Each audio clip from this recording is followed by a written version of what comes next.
نے سنن دے دارمی دے اندر روایت موجود ہے سرکار دو عالم صلی اللہ علیہ وآلہ وسلم دی محفل پاک سجی ہے ایک شخص آ جاندا ہے اودی اکھاں تو آنسو بہ رہے نے زارو قطار پیار ہوندا ہے میرے پاک نبی علیہ الصلوۃ والسلام نے اپنے غلام دا چہرہ دیکھیا فرمایا میرے غلام کی گل ہے اکھاں تو آنسو کیوں بیان نے زارو قطار کیوں بھی روندے آج کرتے سونیا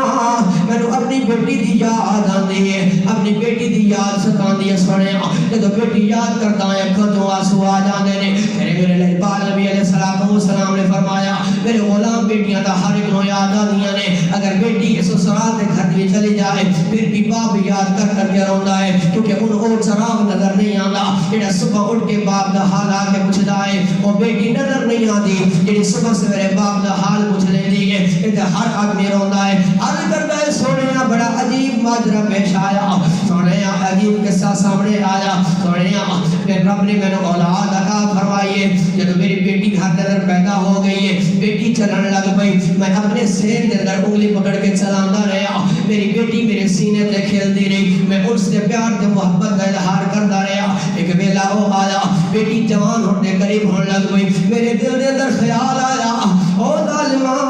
یہ بیٹی تیری جوان ہو جائے گی کسی دن نکاح کے اندر جائے گی تیرے معاشرے کے اندر معاذ اللہ عزت نہیں رہے گی تیرا مقام نہیں رہے گا تینوں لوگ برا بھلایا کھڑ گے اس طرح کر اس بیٹی کو زندہ دفن کر دے اللہ اکبر حضور دی بارگاہ دے اندر روتا بھی جا رہا تے قصہ کہانی بھی سناتا جا رہا تیرے میرے لجپال نبی علیہ الصلوۃ والسلام دی بارگاہ دے اندر کرتا ہے سونیا بیٹی ہر وقت میرے نال چلن والی میرے گھر دے ماحول دے اندر میری انگلی پکڑ کے چلن والی میرے نال بڑا ہی پیار کر دی ہے میرے نال بڑی محبت کر دی ہے سونیا ایک دن میں چلیا فرمایا میرے پیچھے پیچھے عرض کرتا میرے پیچھے پیچھے بیٹی چلن لگ گئی میری انگلی بھی پکڑ لئی ہے میں آگے جا رہا ہوں فمررت حتی اتیت علی بین من اہلی سونیا میں اس مقام تے آ گیا میرے گھر دے قریب کنواں موجود ہے میں اپنی بیٹے کے قریب جگہ کیتا ہے بیٹی کو سمجھ آ گئی ہے میرا ظالم باپ میرے نال ظلم کرنے والا ہے میرے نال ناانصافی کرنے والا ہے میرے زندہ درگور دفن کرنے والا ہے سونیا روئی جاندا ہے اکھاں تو آنسو بہائی جاندا ہے آہو فغاں کرے جاندا ہے میرے آقا دے دربار دے اندر کردا ہے سونیا مینوں ترس نہ آیا مینوں رحم نہ آیا بیٹی نے میرا بازو پکڑ لیا کہندی ابا نہ کر اس واسطے مینوں پالیا مینوں اس واسطے پیدا کیتا ہے کہ جب میں جوانی دے قریب جاواں گی مینوں زندہ دفن کر دیویں گا اس واسطے اپنی ساتھی تے مینوں سلایا اس واسطے میرے نال محبت کا اظہار کیتا ہے اس واسطے میرے نال پیار کا اظہار کیتا ہے اس واسطے میری ماں نے مینوں دودھ پلایا جب میں جوانی دے قریب جاواں گی مینوں دفن کر دیتا جائے گا سونیا میرا ہاتھ پکڑ لیا ہے کہ بار بار رو کے کہہ دیا ابا نہ کر نہ کر یا ابتا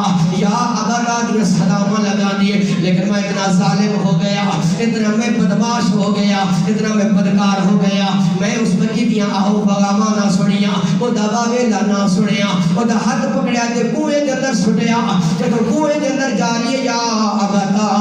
ابتیا دیا سلامہ لگا دی پئی کہتی ہے ہائے ابا